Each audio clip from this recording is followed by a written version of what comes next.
నమస్కారం. ఈరోజు స్టూడియోలో మనతో ప్రముఖ రాజకీయ విశ్లేషకులు, దర్శక నిర్మాత మల్లా రమేష్ గారు ఉన్నారు. మల్లా రమేష్ గారు నమస్తే అండి. నమస్తే అండి. రమేష్ గారు, మీరు గతంలో వందే భారత్ని సుమన్ గారితో ప్రముఖ నటీనటులతోటి ఒక మంచి దేశభక్తిని పెంపొందించే చిత్రాన్ని రూపొందించడం జరిగింది. దర్శక నిర్మాతగా, మరి నటుడుగా కూడా మీరు యాక్ట్ చేసి. అయితే మీ యొక్క అనుభవం ఏంటి?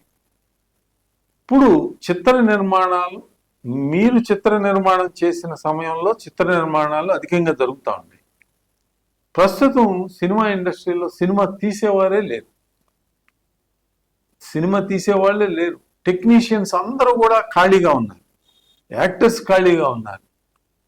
పెద్ద చిత్రాలు తప్పితే, అది కూడా పెద్ద చిత్రాలు అంటే మీకు తెలుసు, మహేష్ బాబు గారు కానీ ప్రభాస్ గారు కానీ సంవత్సరాల తరబడి ఒకే చిత్రం సంవత్సరాల తరబడి సాగుతూ ఉంటుంది. అదే న్యూస్ పత్రికల్లో వస్తూ ఉంటుంది. అడపాదడపా కొన్ని సినిమాలు రిలీజ్ అవుతున్నాయి, కానీ చిత్ర నిర్మాణమే తగ్గిపోయింది. దీనికి ప్రధానమైన కారణం థియేటర్సా, లేకపోతే అసలు మామూలుగా చూసే ప్రేక్షకుల్లో ఈ చిత్రాలను ఆదరించే వాళ్ళు తగ్గిపోయారా?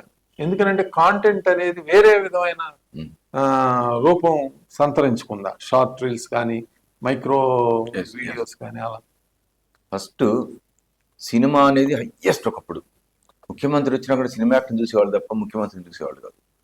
కానీ రాను రాను రాను ఏంటంటే రాజకీయ రగడ మీద సినిమా రంగం దిగిపోయింది, డౌన్ఫాల్ అయింది. ఆడియన్స్కు గుర్తుపట్టే వాళ్ళు కావాలి. సినిమా యాక్టర్లు గుర్తుపడతారు కాబట్టి, సినిమాలు చూస్తారు కాబట్టి, కథలు ఉంటాయి కాబట్టి వెళ్తున్నారు. ఈ లోపల డాన్సులు వస్తున్నాయి సెల్ ఫోన్ల ద్వారా, లేకపోతే మనకు ఇతర రాజకీయ యుద్ధాలు, బూతులు, కొట్టుకోవడం, తిట్టుకోవడం, ఏ సంఘటన మీకు చూడండి.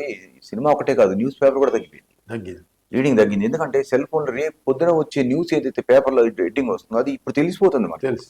అల్లూరి సీతారామరాజు పేరు పెట్టినట్టు మనకు జనరల్ గతం రేడియో ద్వారా వినేవాళ్ళం, లేకపోతే తెల్ల న్యూస్ పేపర్ వస్తే చూసేవాళ్ళు.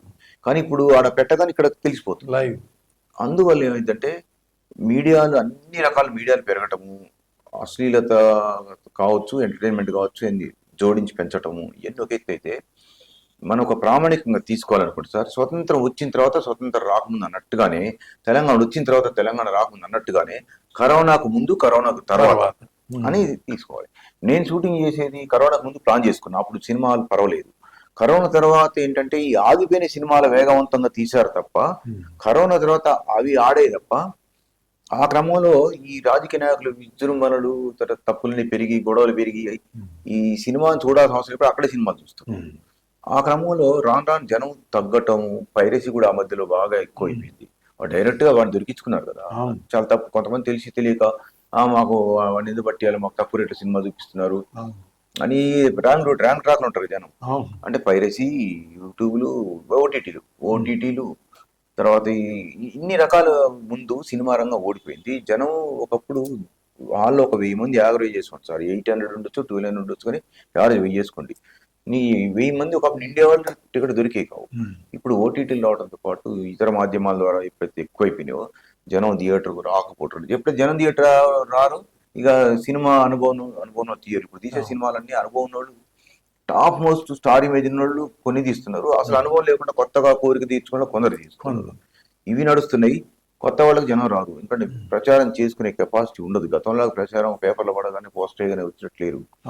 కాబట్టి సినిమాలు జనం ఎక్కువ రావట్లేదండి. కాబట్టి ఇది క్లిష్ట పరిస్థితి. ఇది కోలుకోవటం కష్టం. నమస్తే మల్లా రమేష్ గారు, మరొక కార్యక్రమం మళ్ళీ కలుసుకుందాం. మరిన్ని అప్డేట్స్ కోసం మా కాయ్ టీవీని సబ్స్క్రైబ్ చేసుకోండి. మా వీడియో కనుక మీకు నచ్చినట్లయితే లైక్ చేయండి, షేర్ చేయండి. మీ విలువైన అభిప్రాయాలను కామెంట్ బాక్స్లో తెలియజేయండి.